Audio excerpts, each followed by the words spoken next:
네, 여러분 반갑습니다. 우리 세원고등학교 화학 수행평가가 또 있다고 이렇게 학습지를 보내서 이제 풀어줄까 하고 봤더니 이게 또 조건이 부족해요. 학습지에 나와 있는 내용만으로는 이 문제 답을 낼 수가 없는 뭐 그런 상황입니다.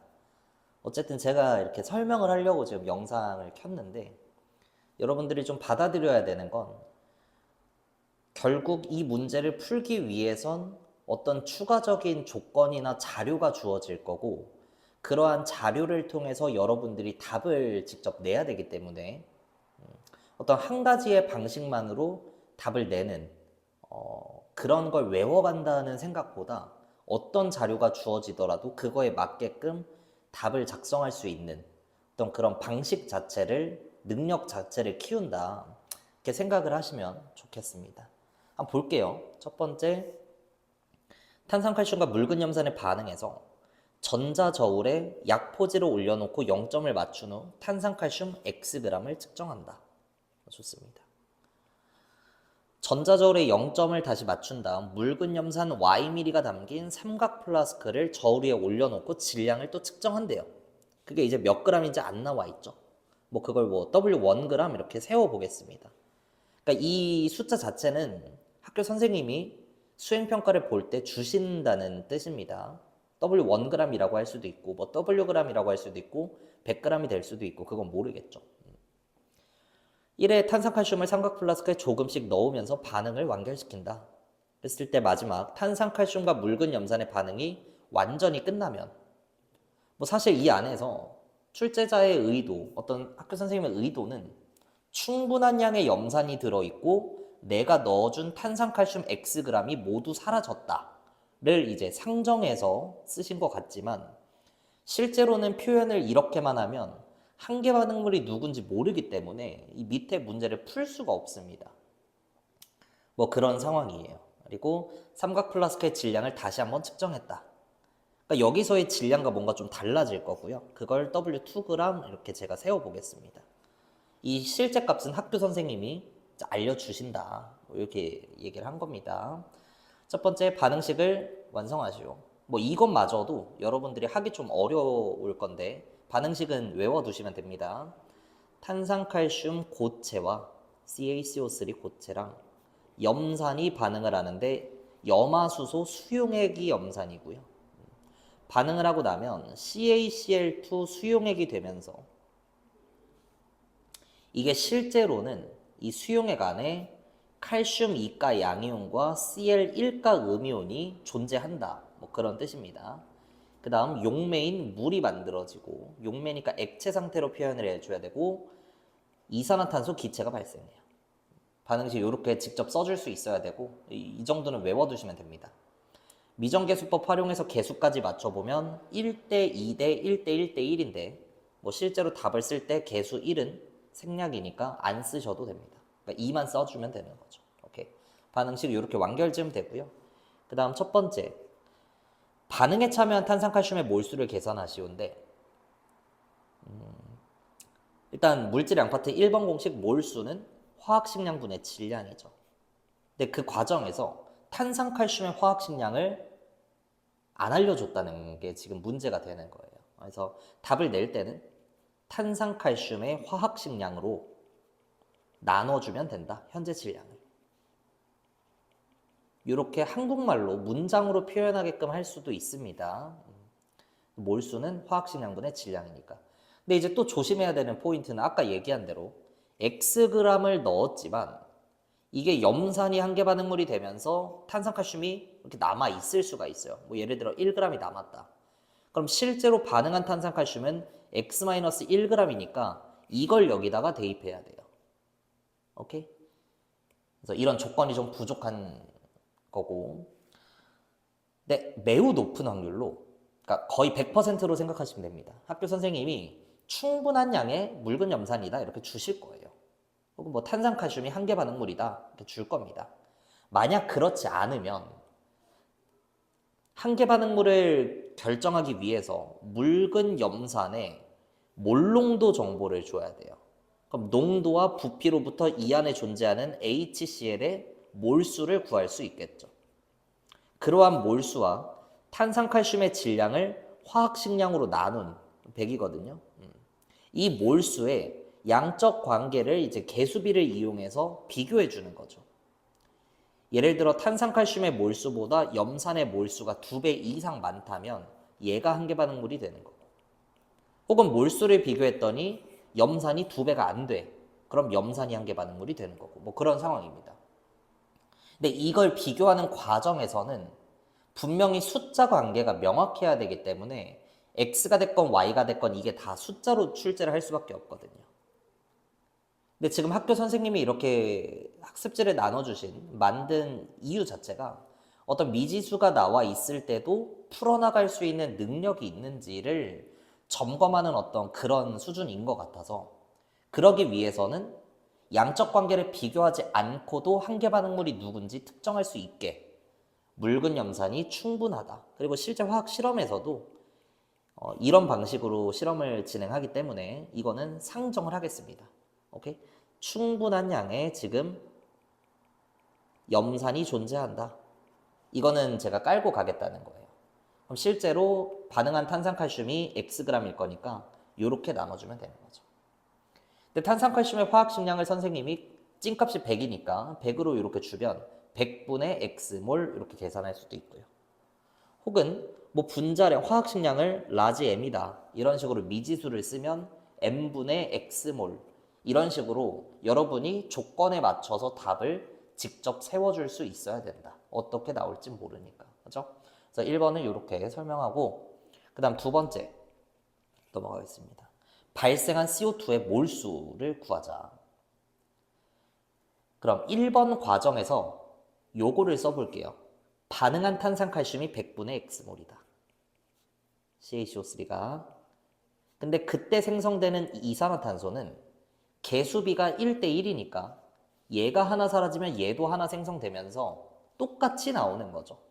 그래서 생성된 CO2도 100분의 X몰이다 이렇게 하고 답을 내면 가장 쉬운데, 또 이제 어떻게 어렵게 변형을 할 수 있냐. 이제 학교 선생님이 화학 반응식은 주고 개수의 미지수를 이렇게 넣는 겁니다. 그리고 A, B, C, D, E를 각각 구하시오 해서 1, 2, 1, 1, 1 이렇게 답을 내게끔 하고 나면 생성되는 이산화탄소의 몰수는 반응한 탄산칼슘이 A몰일 때 E몰 생성되기 때문에 요거를 곱할 수 있는지 A분의 E인지 E분의 A인지를 구분할 수 있는 그런 능력을 확인하는 어떤 그런 방식으로 출제를 할 수도 있습니다.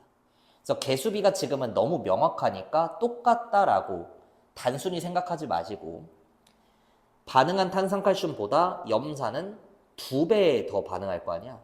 그럼 1분의 2 같은 말 A분의 B배구나. 이 관계를 공부를 해두셔야 됩니다. 오케이? 탄산칼슘이 A개 사라질 때 이산화탄소가 E개 생성되는 거니까 A분의 B, E를 곱해주면 된다라고 하는 거죠. 근데 위에서 잡았던 것처럼 이 염산의 다시 탄산칼슘의 화학식량을 M으로 줄 수도 있는 거잖아. 그럼 반응한 탄산칼슘이 M분의 X몰인데 그거의 A분의 2배만큼 생성된다라고도 답을 구성할 수 있는 게 되죠. 어떻게 나올지 모르니까 이 개수비를 이용해서 반응하는 몰비를 찾는 그 과정 자체를 공부하셔야 됩니다. 충분할 것 같고요. 이제 저는 가장 어려운 방식, 좀 복잡해 보이는 애를 데려가 볼게요. 마지막 세 번째, 양적 관계가 성립함을 증명하시오. 이게 이제 여러분들이 느끼기에 좀 난해할 수 있는데 뭐냐면, 봐봐.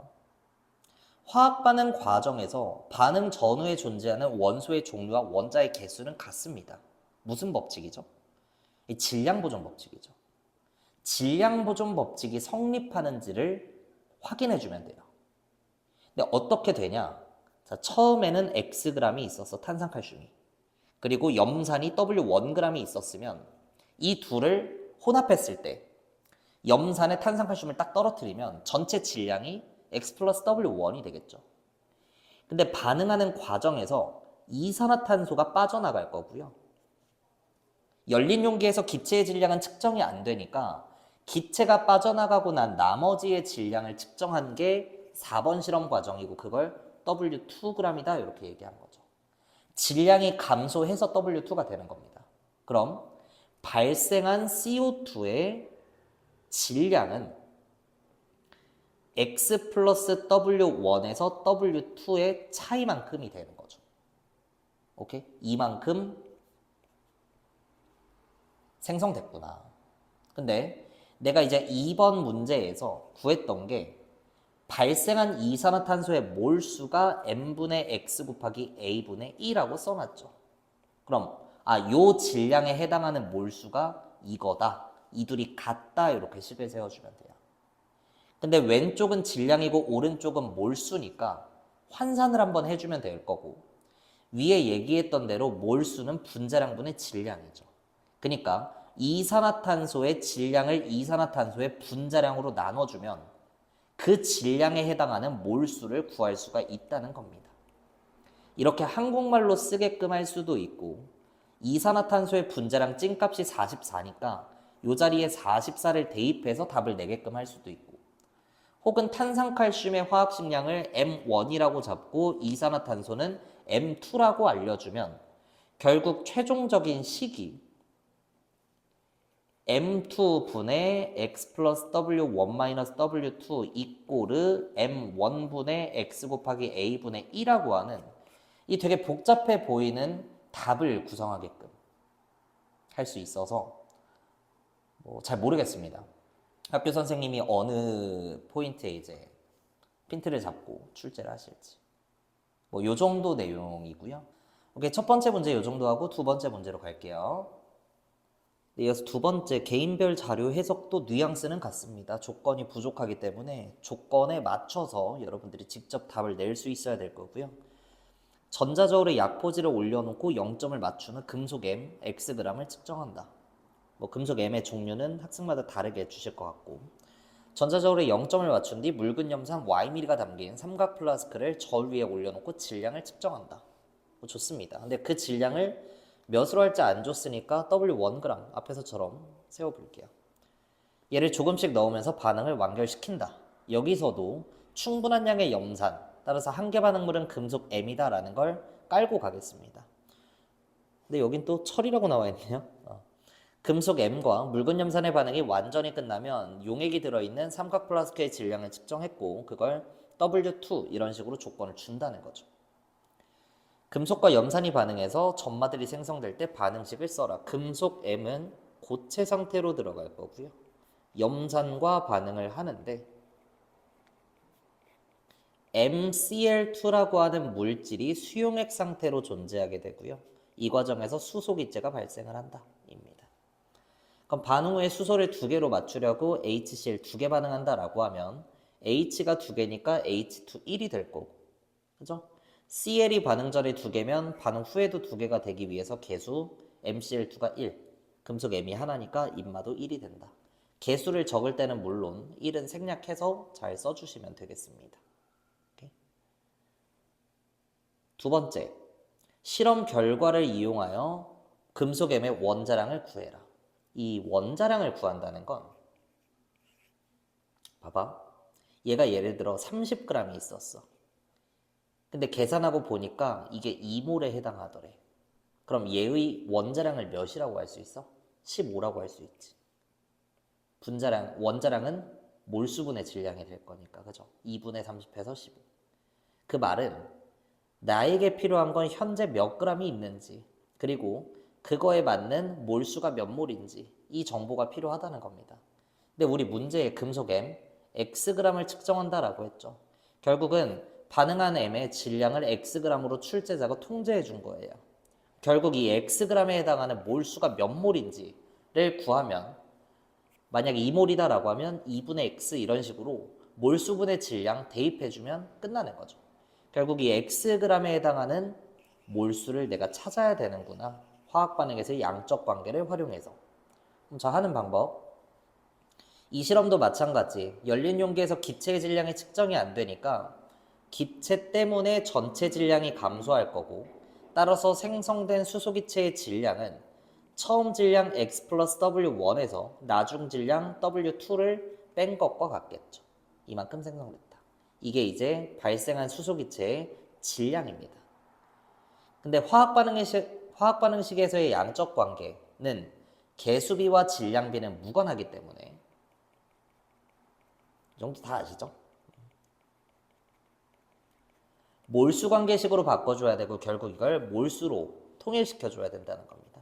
그럼 그 과정에서 수소기체의 분자량 조건이 필요할 거고 실제 수소는 분자량이 2니까 이렇게 주어진다면 발생한 수소는 2분의 x 플러스 w1 마이너스 w2 몰이다 라고 할 수 있는 거죠. 그럼 이거로부터 반응한 m은 개수관계를 이용했을 때 둘이 똑같으니까 수소기체의 몰수와 완전히 동일하겠죠. 근데 이것도 개수관계를 살려서 표현을 해라. 예를 들어 얘가 A고 얘가 B다라고 하면 수소에 비해 금속 M은 요만큼씩 반응하는 거죠. B분의 AB. 오케이? 이렇게 답 세워줄 수 있어야 됩니다. 그럼 내가 찾은 게 뭐야? 금속 M이 현재 2B분의 A의 X 플러스 W1 마이너스 W2 몰 반응했고 그때에 해당하는 질량이 Xg이다 라는 거죠. 원자량을 구하기 위해서 1몰에 해당하는 질량으로 바꿔주면 양변에 똑같이 역수를 곱했을 때 X 곱하기 A의 X 플러스 W1 마이너스 W2. 그러니까 식이 복잡해 보이지만 여러분도 다 하실 수 있는 거잖아요. 그죠? 이만큼 g이다. 됐습니다. 따라서 최종적으로 금속M의 원자량은 이렇게 답을 내줄 수가 있는 거죠. 변수를 잘 보시면 결국 금속M이 몇 몰 생성될까는 수소기체가 결정하고요. 그 수소기체는 질량으로부터 구할 수 있는데 이 질량 조건을 선생님이 어떻게 주시는지 그리고 수소기체의 분자량을 몇으로 주느냐에 따라 몰수를 표현하는 방법이 달라질 수 있죠. 그리고 개수비의 숫자를 이용하면 이게 그냥 1로 들어가지만 여기서는 B분의 A라고 하는 문자로 만들어 줄 수도 있는 거죠. 이 과정을 쭉 따라가다 보면 금속M의 1몰에 해당하는 질량, 원자량을 구할 수가 있더라라는 겁니다. 누차 말씀드리지만 개념 자체를 명확하게 해두시고 어떤 조건이 주어졌느냐에 따라 당황하지 말고 직접 답을 잘 내줄 수 있으면 됩니다. 제가 이제 조건 하나 좀 바꿔서 변형 문제를 내볼게요. 뭐냐면 이렇게 질량을 구하지 않고 반응이 끝나면 수소기체가 발생하죠. 이 발생한 수소기체가 쉽게 V 리터다 이렇게 줬다. 발생한 수소기체를 포집하여 부피를 찾아주는 겁니다. 그때 해당하는 게 V 리터다. 이렇게 출제가 됐다면 어떻게 가냐? 해당 온도압력 조건에서 기체 1몰의 부피가 몇 리터인지를 알려줘야 돼요. 뭐 예를 들어 24리터다 이렇게 줬다고 해봐. 그럼 생성된 H2가 해당 온도압력 조건에서 V리터니까 1몰이 24리터, V리터면 24분의 V몰이구나 라고 찾을 수도 있는 거죠. 앞에서는 질량 보존 법칙을 활용해서 수소의 질량으로부터 몰수를 환산했다면 이제는 온도압력 일정 조건에서 아보가드로 법칙을 활용하여 기체 1몰의 부피를 이용해서 부피를 몰수로 바꾸는 이런 과정을 물어볼 수 있습니다. 그래서 이렇게 구했다면 나머지는 똑같아요. 금속 M은 이거에 비해 몇 배? B분의 A배가 되죠. 요만큼 반응했구나. 근데 그때 해당하는 질량이 Xg이었다. 내가 원자량을 찾기 위해서 1몰에 대해 정리해보면 AV분의 24BX g이 될 거고 원자량은 이렇게 답을 내줄 수도 있습니다. 여기서도 이제 미지수 포인트는 해당 온도압력 조건에서의 부피를 V1리터 그리고 발생한 수소기체의 부피를 V2리터라고 하면 생성된 실제 수소기체는 V1분의 V2몰이라고 미지수 두 개를 껴서 표현을 할 수가 있는 거죠. 그리고 B분의 A 이렇게 해서 변형을 해주면 되겠습니다. 그래서 이것도 마찬가지야. 숫자로 주어졌을 때 쉽게 당연히 찾을 수 있겠지만 미지수가 주어졌을 때 어떤 정석적인 환산 방법 그리고 양변에 똑같은 수를 곱하는 이런 과정을 여러분들이 직접 해낼 수 있어야 되겠습니다. 오케이, 요 정도 하고 마무리하겠습니다. 잘 보시고요. 끝.